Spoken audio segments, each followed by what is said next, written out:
नमो भगवते वासुदेवाय नमः। ओम नमः शिवाय। नमस्कार दोस्तों, अपरा एकादशी ज्येष्ठ मास के कृष्ण पक्ष की एकादशी को कहते हैं। अपरा एकादशी पर भगवान विष्णु के साथ माँ लक्ष्मी की विशेष रूप से पूजा की जाती है। अपरा एकादशी का व्रत साल की सभी प्रमुख एकादशियों में से एक माना जाता है। अपरा एकादशी भगवान विष्णु को समर्पित है। यह ज्येष्ठ महीने के कृष्ण पक्ष की 11वीं तिथि को मनाई जाती है। भक्त इस दिन व्रत रखते हैं। माना जाता है कि इस व्रत से मोक्ष की प्राप्ति होती है। भगवान कृष्ण ने स्वयं अपरा एकादशी के व्रत के महत्व के बारे में बताया है। ब्रह्मांड पुराण के अनुसार अपरा एकादशी को मोक्ष का द्वार माना गया है। भगवान कृष्ण ने भी इस व्रत के बारे में कहा है कि जो कोई भी भक्ति और ईमानदारी से यह व्रत रखता है वह सभी पापों से मुक्त हो जाता है और मोक्ष को प्राप्त करता है। अपरा शब्द का अर्थ है असीम, इसीलिए इस व्रत को रखने के फायदे भी असीम हैं। तो चलिए जानते हैं व्रत का महत्व, शुभ मुहूर्त और पूजा विधि के बारे में। वैदिक पंचांग के अनुसार अपरा एकादशी 23 मई 2025 को मनाई जाएगी। ज्येष्ठ माह के कृष्ण पक्ष की एकादशी तिथि 22 मई की रात को 1:12 पर शुरू होगी और अगले दिन 23 मई को रात में 10:29 पर समाप्त होगी। इसीलिए उदया तिथि के नियमों के अनुसार इस बार अपरा एकादशी 23 मई को मनाई जाएगी। अगले दिन 24 मई को व्रत का पारण किया जाएगा। उदया तिथि के नियमानुसार जिस दिन सूर्योदय के वक्त जो तिथि होती है उस दिन उसी तिथि का मान होता है। इसीलिए अपरा एकादशी 23 मई को मनाई जाएगी। अपरा एकादशी का व्रत ज्येष्ठ महीने के कृष्ण पक्ष की 11वीं तिथि को रखा जाता है। इस दिन भगवान विष्णु की पूजा की जाती है। इस व्रत को करने से व्यक्ति के सारे पाप धुल जाते हैं। भगवान कृष्ण ने युधिष्ठिर को इस व्रत का महत्व बताया था।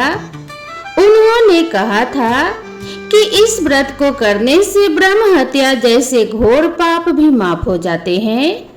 अपरा एकादशी व्रत के कई लाभ बताए गए हैं। ऐसा माना जाता है कि इस व्रत को करने से कई जन्मों के पाप भी नष्ट हो जाते हैं।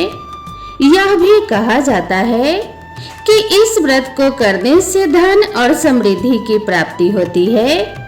भगवान कृष्ण ने धर्मराज युधिष्ठिर को बताया, इस व्रत को करने से अनजाने में हुए ब्रह्म हत्या और गौ हत्या जैसे घोर पापों से भी मुक्ति मिलती है।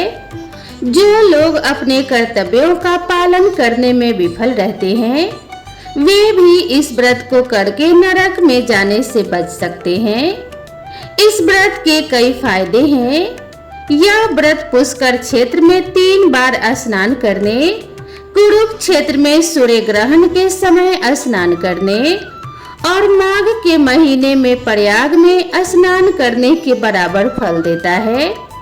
इसीलिए यदि आप आध्यात्मिक शुद्धि चाहते हैं और अधिकतम लाभ प्राप्त करना चाहते हैं तो आपको इस दिन व्रत रखना चाहिए और भगवान विष्णु के नाम का जप करना चाहिए।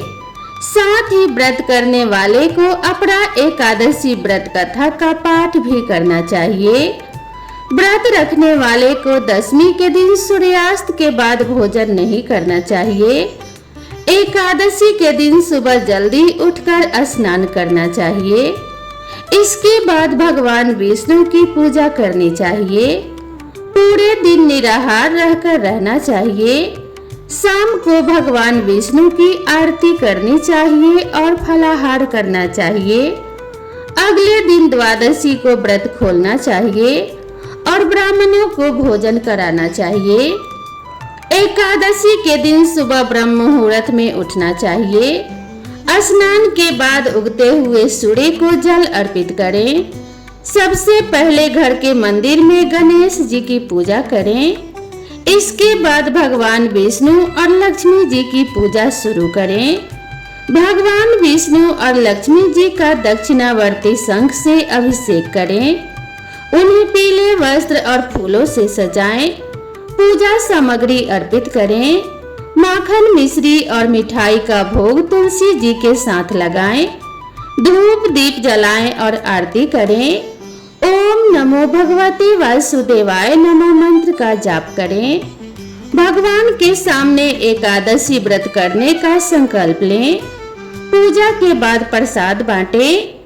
एकादशी व्रत में पूरे दिन कुछ नहीं खाना होता, लेकिन जो लोग भूखे नहीं रह सकते वे फल खा सकते हैं। दूध और फलों का रस भी पी सकते हैं। सुबह और शाम भगवान की पूजा करें। मंत्रों का जप करें और व्रत की कथा पढ़ें। अगले दिन यानी द्वादशी की सुबह भगवान की पूजा करें। जरूरतमंद लोगों को भोजन कराएं। इसके बाद खुद भोजन ग्रहण करें। इस तरह एकादशी व्रत की पूजा पूरी होती है और भगवान विष्णु प्रसन्न होकर सुख समृद्धि का आशीर्वाद प्रदान करते हैं। भगवान विष्णु और माता लक्ष्मी की कृपा प्राप्त होती है और जीवन से सभी तरह के कष्ट एवं संकट मिट जाते हैं। तो दोस्तों, मैं आशा करती हूँ आप सभी को यह जानकारी जरूर पसंद आई होगी। वीडियो पसंद आई हो तो वीडियो को एक लाइक जरूर करें और इसी तरह के नए नए वीडियो के लिए मेरे चैनल से जुड़े रहें। तो मिलते हैं इसी तरह की नेक्स्ट वीडियो के साथ। तब तक के लिए राधे राधे।